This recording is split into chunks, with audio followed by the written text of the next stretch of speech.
मैं 3-4 बिंदुओं पर बात करना चाहूंगा। पहले तो बजट सत्र की अवधि के परिप्रेक्ष्य में मैं कहना चाहूंगा, सरकार ने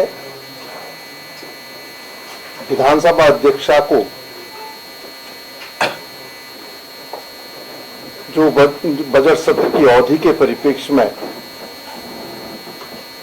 अपना पत्र भेजा था, उसमें 18 तारीख तक बजट सत्र चलने की बात कही गई थी। लेकिन सत्र जो अगर मैं कहूं मात्र 3 दिन चला करके सरकार ने इतिश्री करने का काम किया।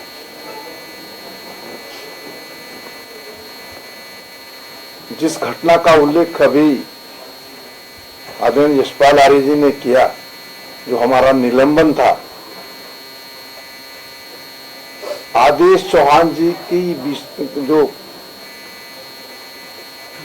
प्रस्ताव था विशेषाधिकार हनन का, उस पर पीठ से जब विनिश्चय आ रहा था, उस विनिश्चय में कुछ त्रुटियां थी। हम उस पर अपनी बात कहना चाहते थे। नेता प्रतिपक्ष ने भी प्रयास किया, लेकिन विधानसभा अध्यक्षा द्वारा उसका संज्ञान न लिया जाना बहुत गंभीर विषय है। विपक्ष हमेशा इस बात का प्रयास करता है कि वो अपनी बातें सदन के अंदर कहने का काम करे, और पीठ से जो संरक्षण हमको मिलना चाहिए था, वो संरक्षण नहीं मिल पाया और हम दल में गए। और जो सामान्य वार्षिक बजट प्रस्तुत हुआ और जिससे संसदीय परंपराओं की, संसदीय मूल्यों की और संसदीय नियमों की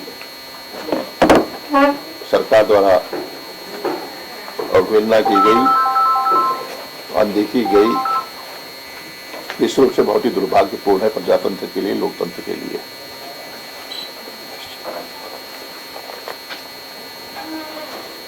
ये हमने देखा, आपने भी देखा कि जो सप्लीमेंट्री बजट पेश किया गया, अनुपूरक बजट पेश किया गया, कार्यमंत्रणा समिति ने 5 दिन का एजेंडा निर्धारित किया, 5 दिन का कार्यव्रत तय किया गया और 2 दिन में ही सत्र को समाप्त कर दिया गया और कहा गया कि हमारे पास विधायी कार्य नहीं है, बिजनेस नहीं है। और उसी तरह जो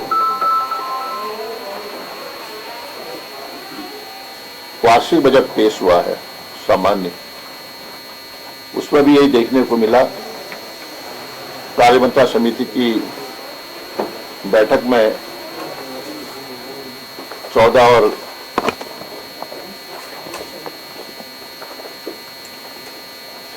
13 और 14 का 2 दिन का बिजनेस और कार्यव्रत तय किया गया और कहा गया कि 15 तारीख को फिर हम बैठक होगी, जिसमें आगे की एजेंडा तय किया जाएगा।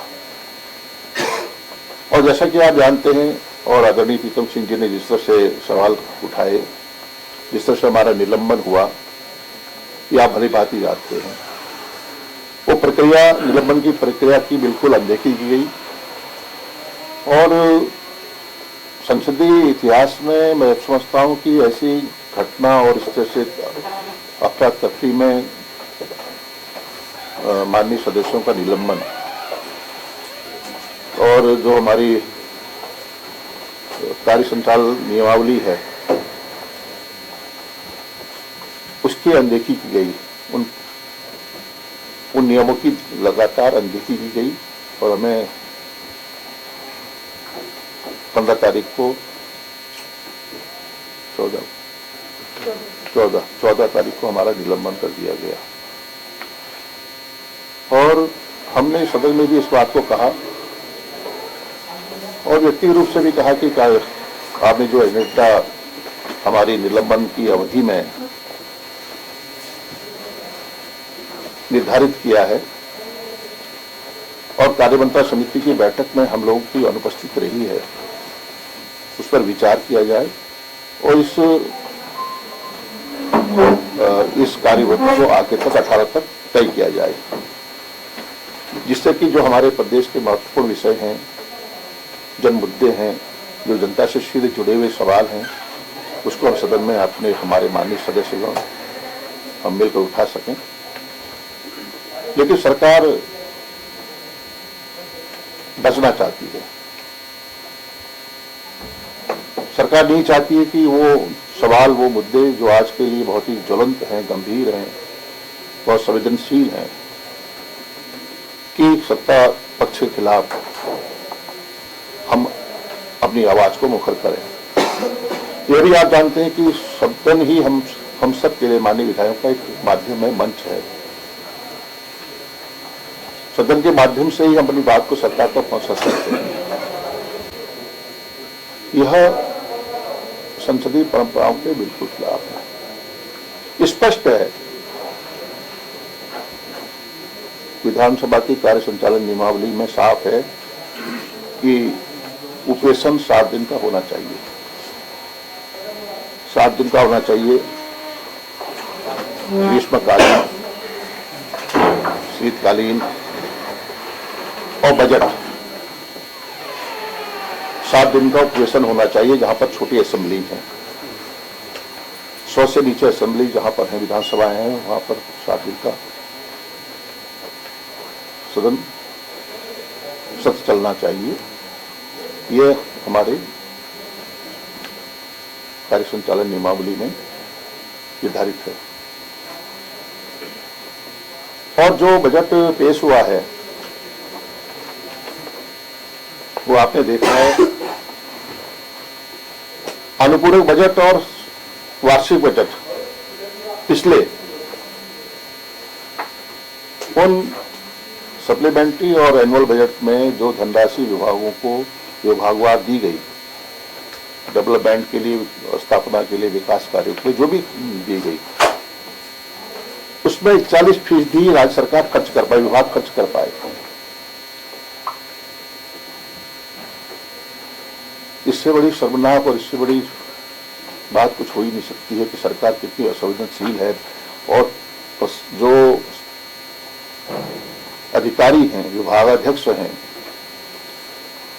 वो कितने बेलगाम हो चुके हैं कि वो पैसा जारी होने के बाद उसको खर्च कर न पाना, 41% ही खर्च कर पाना, 41% ही खर्च कर पाना बहुत बड़े सवाल खड़ा करता है। सरकार कुछ भी करती रही, ढोल पीटती रही, बयानबाजी करती रही, लेकिन ये साफ जाहिर हो चुका है कि सरकार को विकास से लेना देना नहीं है। और ये जो अधिकारी जो हैं बेलगाम हो चुके हैं, इनको उत्तराखंड के विकास से कोई सरोकार नहीं है, जाहिर हो चुका है। और अब जैसा मैंने वहां कहा भी है, हम सब ने कहा कि 2017 तक 35,000 करोड़ का खर्च, 2002 से लेकर 2017 तक 35,000 का राज्य पर कर्ज था। और ये कर्ज अब 77,000 करोड़ का इस वक्त जो बजट पेश किया है, 1 लाख करोड़ के लगभग, 1,00,000 करोड़ के लगभग यह कर्ज राज्य सरकार पर थोपा जा चुका है, राज्य पर थोपा जा चुका है। ये बहुत बड़ी विडंबना है, डबल इंजन की सरकार है। तो मैं कहना चाहता हूं कि ये कर्ज में डूबी हुई सरकार, और दूसरा आय के संसाधन कैसे जुटाए जाएंगे, बहुत बड़ा प्रश्न है कि आज आय के संसाधन कैसे जुटाए जाएंगे, इसका कहीं उल्लेख नहीं है। 5,000 करोड़ की जीएसटी की जो प्रतिपूर्ति केंद्र सरकार द्वारा की जाती थी, उसकी प्रतिपूर्ति राज्य सरकार के आय से कैसे उसकी भरपाई करेगी, ये भी सवाल है। तो साफ तौर से मेरा कहना है कि बेरोजगारी, नौजवान आज इतनी बढ़ चुकी है जो हमारे माननीय अध्यक्ष माननीय सदस्यों ने जो सवाल किए हैं, न कोई विरोधी कानून लाकर नौजवानों के जुबान को बंद करना चाहती है। उसने ऐसी धाराएं दे दी हैं जिससे कि सामने कोई बोलने को तैयार नहीं होगा, क्योंकि उनके खिलाफ एफआईआर दर्ज हो जाएगी, संगीन मुकदमे कायम हो जाएंगे। तो इस वजह से नौजवान निश्चित रूप से जो हो आगे भविष्य में होना है, नकल होनी है, गिरोह को जो गिरोह बैठे हैं यहाँ पर, उनको और ज्यादा संरक्षण मिलेगा, ऐसा मेरा विश्वास है, ऐसा मेरा मानना है।